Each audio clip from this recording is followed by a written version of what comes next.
Welcome to another reading and correcting of a film death with me, writes Tiger Super. If you want to listen to these live every Tuesday morning, 8 a.m. Eastern Time on Shh. And today we are doing chat. I don't understand why you don't want to go hunting. Going as wolf and cheaper, else, and it would let you work out some of that frustration. He wasn't opposed to restoration. Remember, pause if you stepped in while Marlot sat in the first booth available. The look and feel of the place of the restaurant. There was a sense of casualness.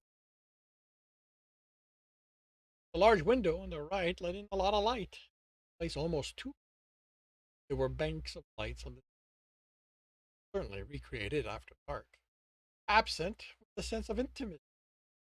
Gone to. There was a long counter. There was a long left wall. Half the stool were occupied and talking loudly as they ate. Behind the counter, a tall cougar, thin, boiled, filled mugs with behind her. The wall was at it. In it, showing part of the kitchen, and watch as a monk got in a baker's pocket. Nice to meet. Carlo looked at him, joined him. The food here isn't. It isn't like the city restaurant. Trevor nodded. Hell, I've never one this bright. It's Jelly's place, indicated a mongoose. Something of a special spot in town. Everyone eats here at least once a week. People bring. Carlo shook it. But before he could say anything, a squeal of delight sounded in the room. It's you!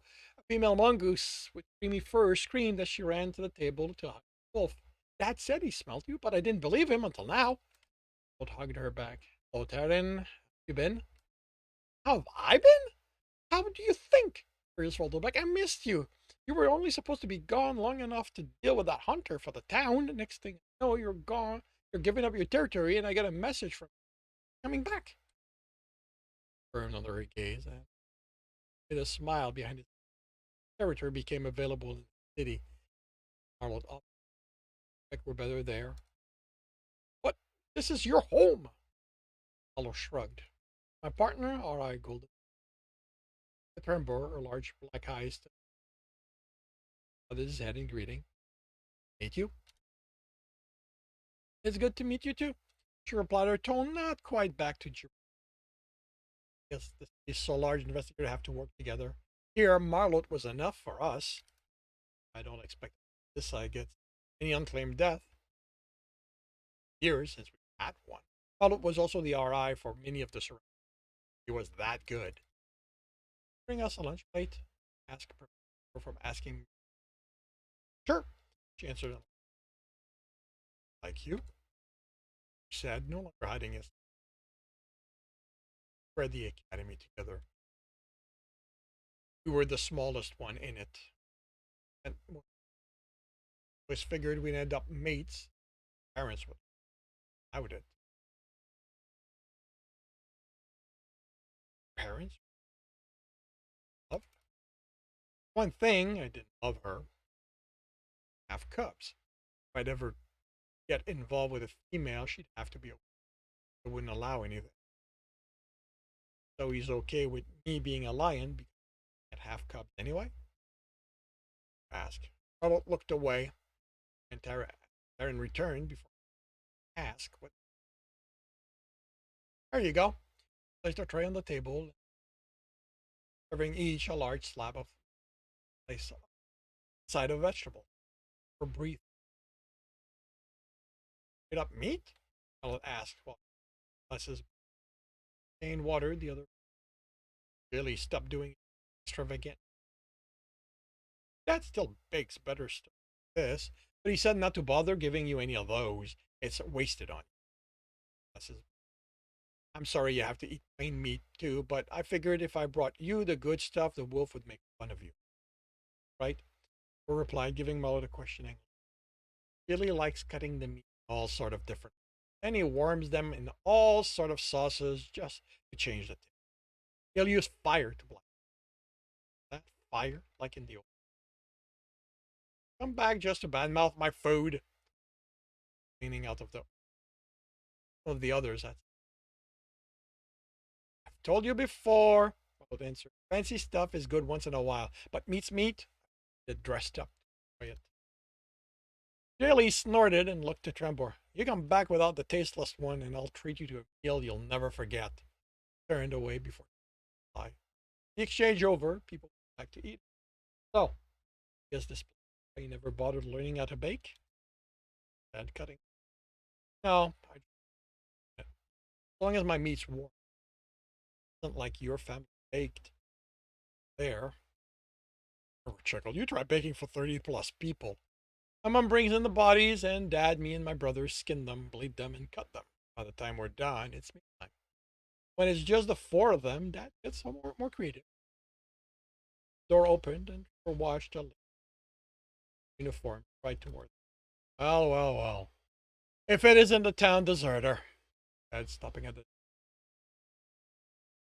immediately some resemblance with the old links in the Baneric, hotly, looking up for his and think you'd give Grandpa such a hard time. I almost drove down to drag you back myself. Harold looked at the then made a looking around him. I would have loved to have seen try that. I don't see Prattson here to hold me down. I think I need him to do you.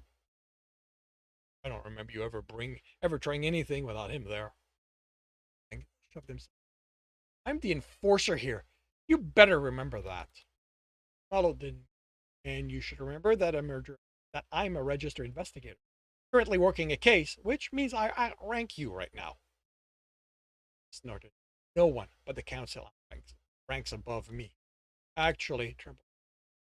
An RI in the pursuit of their investigation can order in pursuit of their duty can order enforcer as well as risk access to any file or evidence as a investigation.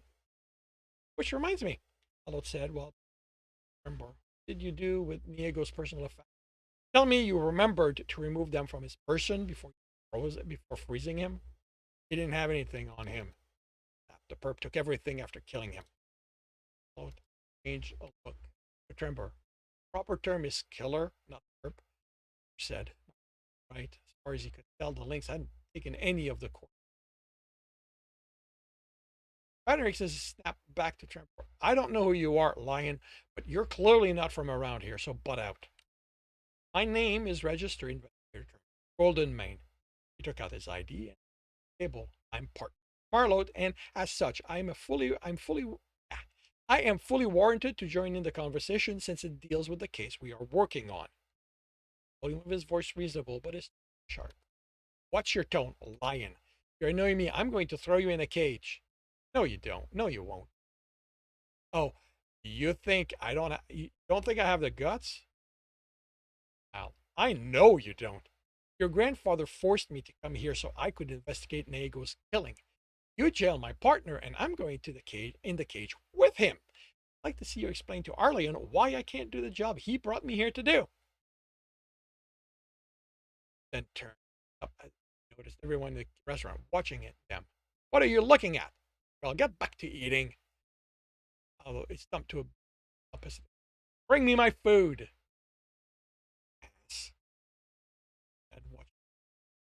His family pretty much started the town. On the council start. They all are.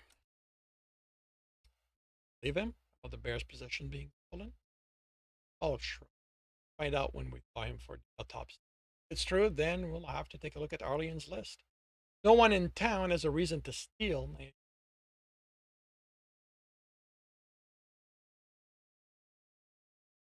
Or reached across the table. Wolf. Trevor reached across the table to place his hand over the wolf's, but Marlot moved. Looking around. Need to eat. Argument. Back to eat. Marlot looked at his time. and ate some of it. Way there was half of it, half there, half there.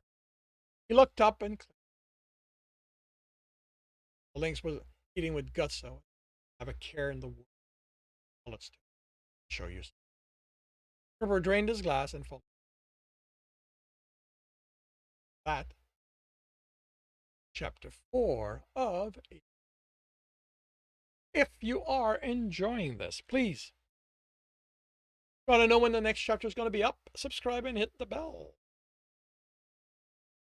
The others in this series are available on major retailers. If you want to support me, that's on my Patreon.